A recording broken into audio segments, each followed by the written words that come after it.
Alright, I'm going to attempt to document the repair of this Miele STB 305-3 attachment, and maybe it'll help other people out. This thing's ridiculously expensive. It does a good job, but it has some design problems and no way that I can find to get repair parts, so I'm going to attempt to repair. If it works, I will post this video.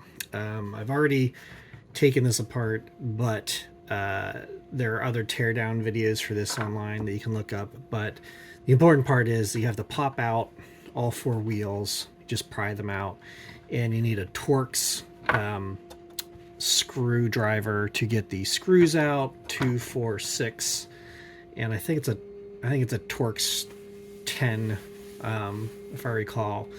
And the biggest problem though is that there are these tabs up front here that lock this in place, and I struggled to get those out for an hour and I finally just cut these.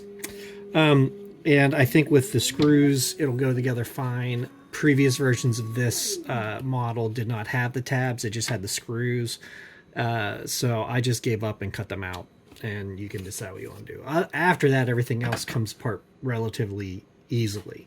And what had happened on mine is despite cleaning this every time, after use, the roller stopped working. I cleaned out the turbine, and that didn't seem to do anything. So I took this apart, and this is where this very expensive attachment has a bad design, I think.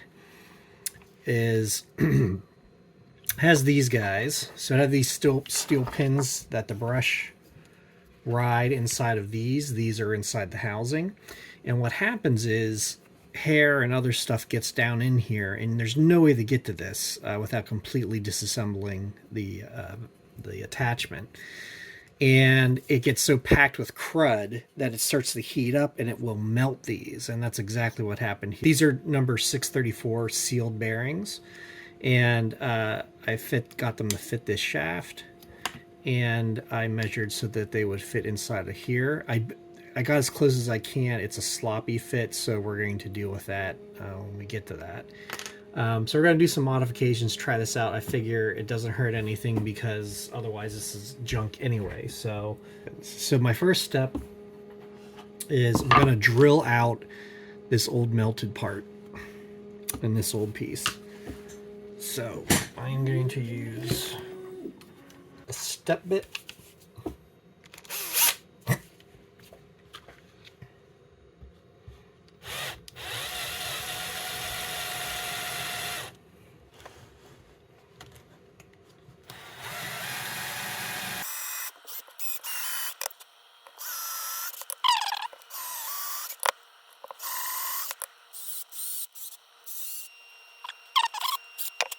Doesn't need to be super clean as long as that's gone, which will allow this to sit down in there. Alright, so we will need to do a modification because with the original cap, this sits down underneath this lip just a little bit. With the bearing on, it makes it stick out a bit. And I tried fitting it, and it's too tight to move properly in there, so we are going to modify. So what I did on this end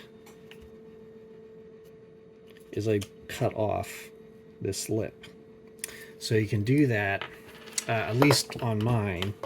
I was able to take some pliers and manhandle the pin out.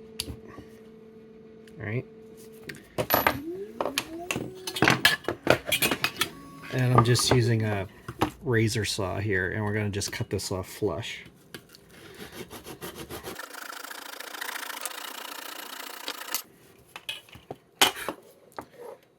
Alright, this can go back in.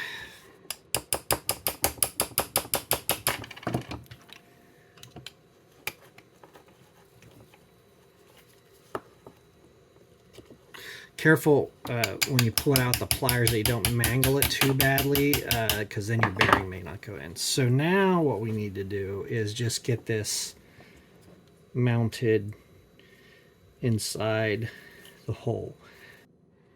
All right, this might end up being a huge mistake, but what we're going to try to do is use some epoxy to glue the bearings into here. And as long as I don't get epoxy on this inner thing, we should be okay, because it's sealed, so that's protected. The outside doesn't need to turn, it needs to be stationary. So as long as I don't mess it up, we'll see.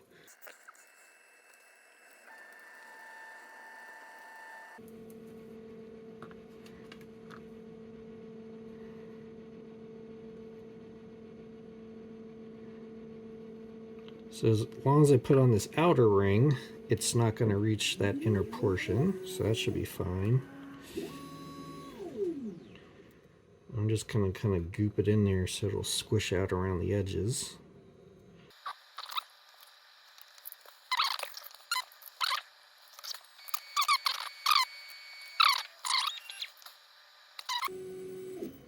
So I think this will work. You just got to be a little neater than and more careful than I was. But I think I got it cleaned off relatively okay, so we'll let this set and cure, and then we can try it on the vacuum. All right, we have it reassembled with the bearings in place. When reassembling, I would recommend you want to use the bottom tray to set everything into and then put the top on. As far as I can tell, breaking those tabs out is going to make no difference at all. So I think it makes your life easier and do it. So let's fire this up.